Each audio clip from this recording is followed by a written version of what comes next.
Looks like the winds are changing. Change is good. Yeah, but it's not easy. I know what I have to do, but going back means I'll have to face my past. I've been running from it for so long. Ow! Jeez, what was that for? It doesn't matter. It's in the past. Yeah, but it still hurts. Oh, yes, the past can hurt. But the way I see it, you can either run from it or learn from it. Ah! You see? So what are you going to do? First, I'm gonna take your stick. No. Not a stick. Hey! Where are you going? I'm going back! Good! Go on! Get out of here!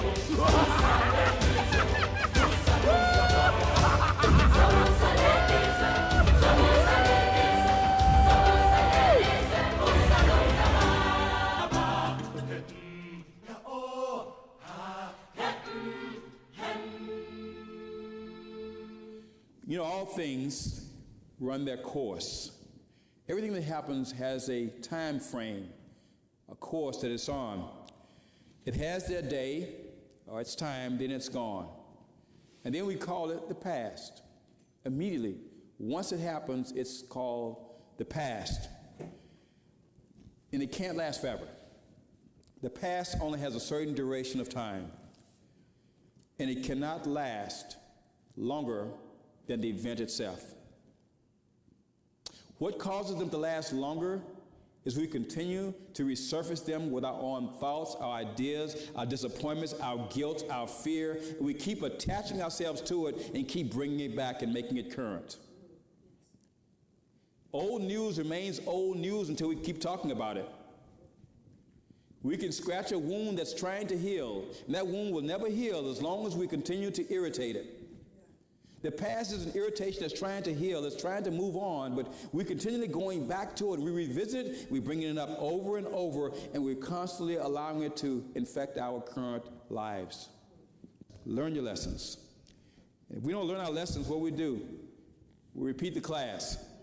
In Proverbs chapter number 4 and verse number 25, it says, "Let your eyes look straight ahead, and your eyelids look right before you. Ponder the path of your feet, and let all your ways be established. Do not turn to the right or left. Remove your foot from evil." When you take exams, and those of teaching knows that when you put the exams out there, you tell everybody, keep your eyes on what?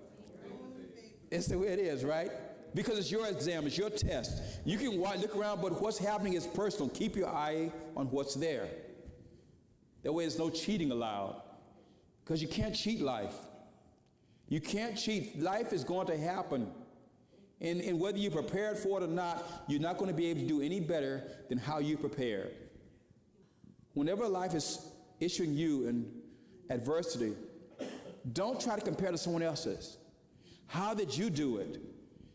Look straight ahead. God's given you an answer. Your answer is in your destiny. It's where you're going, not someone else's failure. They can tell you what they didn't do right, but that doesn't mean it's going to be the same thing for you. Their past does not dictate your presence or your future. I used to always ask people whenever I go, how was it like for you? What was it like for you? That has no bearing on what it's going to be like for me. And I found that many times it wasn't the same experience that I had that they had. So I learned to just stop asking. God has a plan, a hope, a future for each of us. And we've got to decide that God already knows. And wherever we're weak, He sometimes will allow us opportunities to grow in those areas where we're weak. Those adversities, the things that we don't like, guess what? They're meant for us sometimes. Because if we just don't like something, it doesn't mean that it's not the right thing or the right opportunity or the right thing that's set before you. So those lessons that we think that we've gotten away from, those lessons are there to set us up for something that we may not know right now, but we may need in the future. Education is a good example of that. We need education. We can't shun the things that we're learning right now because we don't think we need it right now. And it's true, you may not need it today, but what you're learning right now will come to play at some point. You'll be glad that you learned those things. I also have here, learn from your mistakes. And then I have here, if there is such a thing as mistakes. I challenge that sometimes. Is there a mistake? Or is that an opportunity to learn something that I didn't learn, to grow, to reshape my future, to change where I am currently? I call them missteps rather than mistakes. You ever step in the wrong thing? You ever step in something you shouldn't step in? You made a mess. Now you got to clean up what you messed up. Sometimes I stepped into the wrong job. I stepped into the wrong relationship. I stepped into the wrong decisions. You can say it was a mistake, it was a misstep. Because sometimes no one forces us into those things, we step into them. And as a result of that environment that we stepped into, certain experiences, certain things are going to happen, some good, some maybe not so good, but it's oftentimes a misstep. You can't erase it. But what you can do is change and reshape your destiny. You learn by taking your lessons and letting the experiences go. Remember? The experiences are what our lessons come packaged in. Certain things are going to happen in your life, in our lives, that we'll call experiences.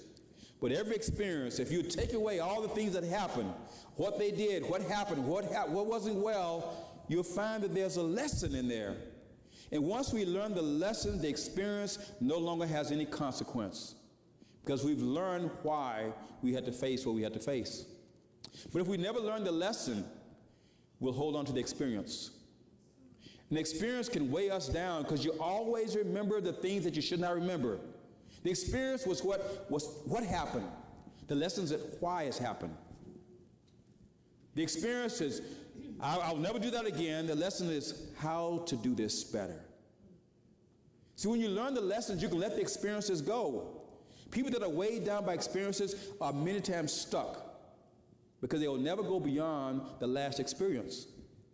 That's why the past is so important. Look back and realize some of the things that happened was just experiences. Now, if you go back and learn some lessons, you'll find out, understand why that happened. You understand that you misstepped, you took a wrong turn, or you misjudged some things. You didn't look at the fine print. And you ended up in the place where you are. So you learn from those mistakes, missteps, those experiences. That should be our teacher.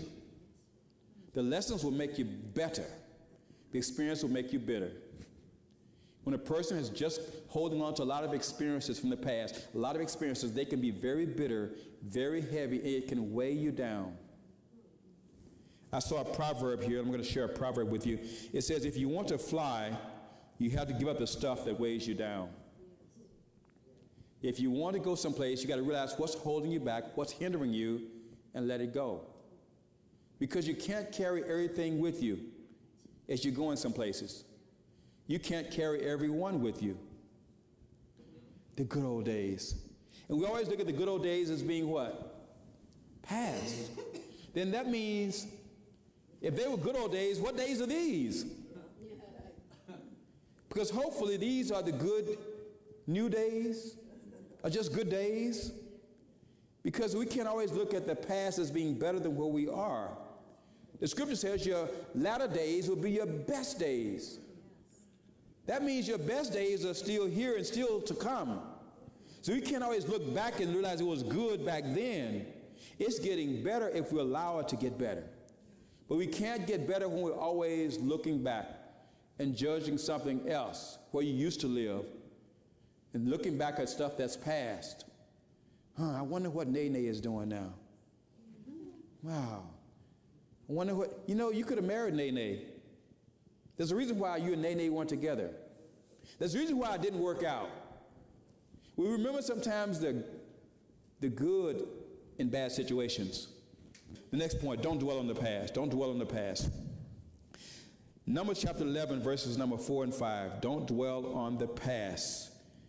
This is when they came out of Egypt. The Israelites came out of Egypt, and everything was good. God had blessed them. They knew they were blessed. They saw all the miracles. They saw what God was doing.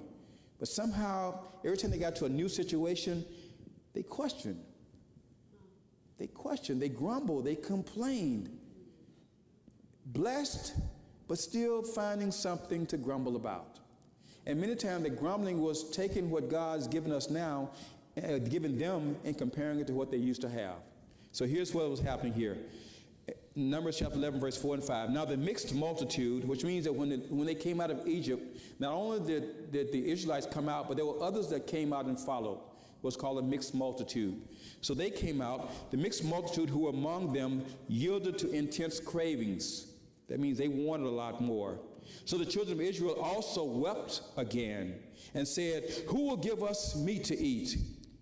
We remember the fish which we ate freely in Egypt, the cucumbers, the melons, the leeks, the onions, the garlics." And they remembered all the good things about a bad situation. And sometimes that can weigh us down, trying to realize that God has you in a place right now, and rather than appreciate what God has now and is doing now, we think about what we don't have. We can dwell on the good, know that God has even better and more in store, or we can look at what's missing, what's lacking. Isn't this great? Yeah, but this is not good. You know, this is temporary. Every place you are, you're in transition right now. God's moving you into something that is greater. Wherever you are, don't believe that you should stay at this place. You're meant to be like the steps, the rung on the ladder. Each rung on the ladder is meant for you to hold your foot long enough to enable you to place the other a little bit higher. So wherever you are is enabling you to go one step further. It's when we rest and think that this is it, is when we become weary.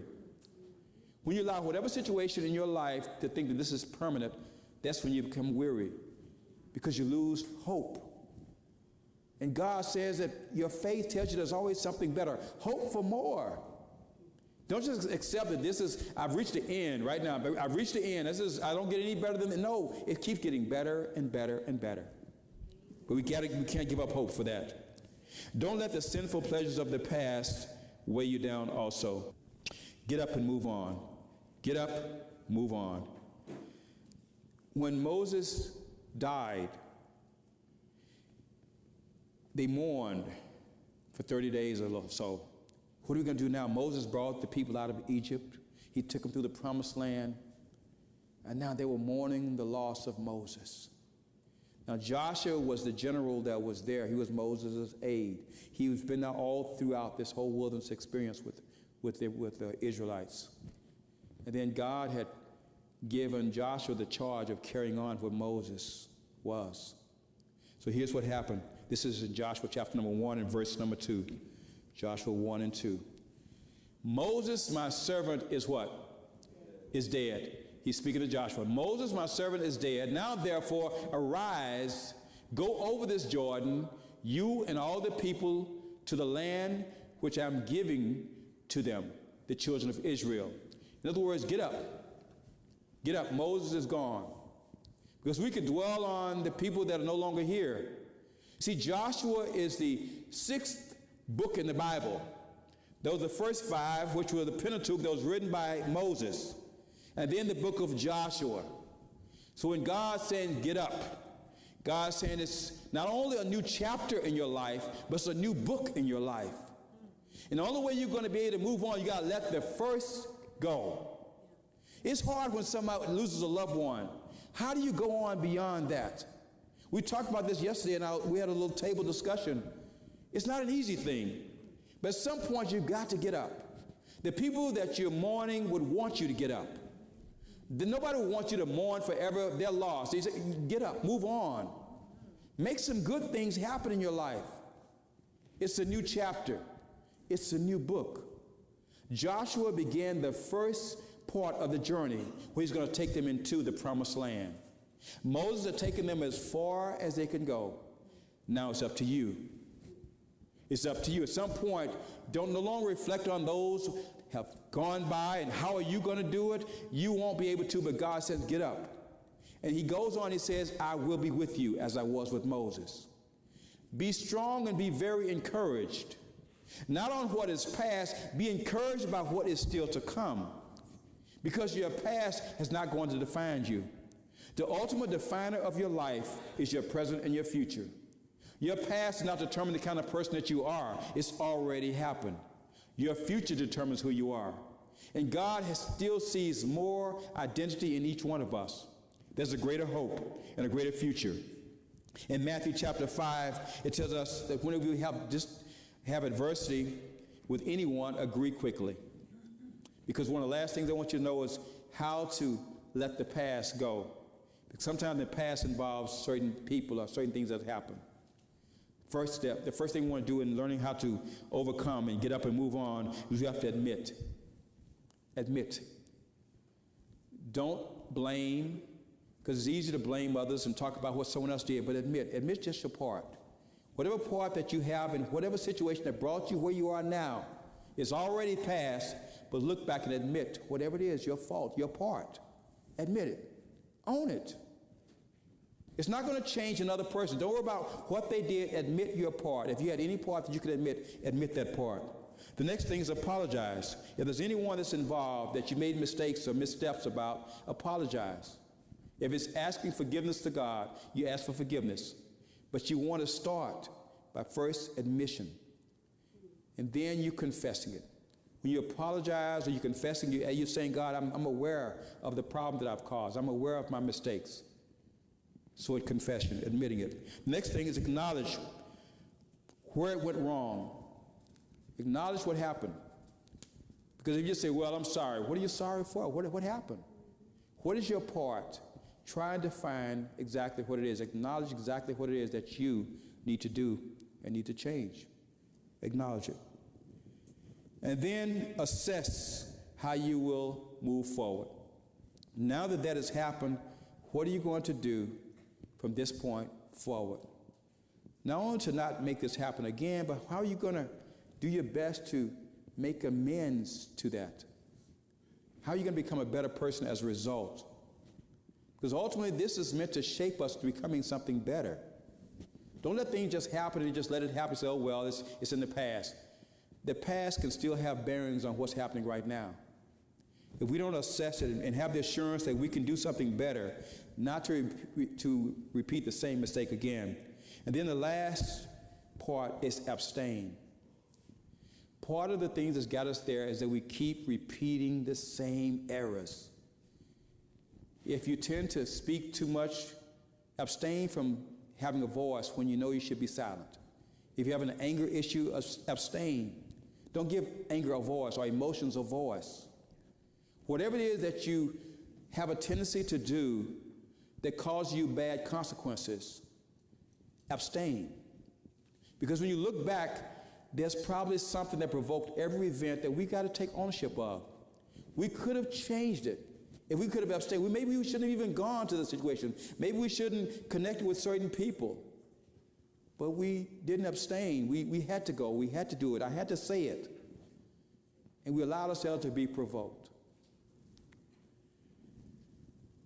As God was dealing with his people, he shared with them the greatest thing that they needed to know is how to be free. And the truth ultimately is what makes us free. And the truth sometimes we bury so deep.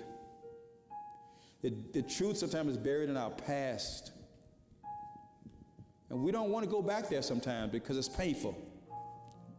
Because in finding the truth, you pull up memories and situations and the hurt comes back again. But if you really want the truth, you've got to sort through it all and find what allows you to ultimately be free. He said the truth shall make you free, but the truth can also be painful. It can be a journey. But there's so many discoveries that you find in truth. You find out that it really wasn't the people that you were blaming. It's not that you were a bad person. It wasn't your fault. Sometimes we hold guilt about past events. It would happen, but I was a bad person. It's all my fault. Let it go. That's a truth that we have to face. Greater is he that is in you and I than he that is in the world. You're blessed and you're highly favored. God does not have stepchildren. He has children. We grew up, I had a stepdad, they call it stepdad. That means my real dad stepped out at some point. And he stepped in. You know who will never leave us? He's always there with us. He was there when we went through every adversity, through every pain, through every hardship. And when you didn't know how you made it through, he carried you through. It's him that allows us to have that peace that passes all understanding. It happened to your friends and people around you, but it didn't happen to you. You ever wonder about that? Why did it not happen to you? Why are you still standing? I was listening to one guy who was in the World War, I think it was World War II. He lived up until his 90s. He said he was in the war and he watched two of his closest friends lose their lives on battle, and he was spared. And he felt guilty ever since that he had to live and they weren't living. His past weighed him down so much that he couldn't really continue with life as full as it should be, because every day he had the burden of that. What do you think those friends would tell him if they could talk to him? Live. That's what God's telling you and I, live. Every day is a new opportunity to live again. You can look back at all the regrets, what didn't happen and what you said and what someone did. You were abused, abandoned, neglected, and it was purposeful. But you got to let it go. You got to let it go. God says, I will create in you a new life, a new thing. But in order to have the new, we have to let go of that old. New things cannot grow until the old things die. Every seed has to die before it can produce the harvest that's meant to develop from it. And God wants to harvest every one of our lives. He wants us to produce something that is great. In order to produce that, we've got to let go of those things that's hindering our growth. Letting go of the past. Amen? Thank you, Father.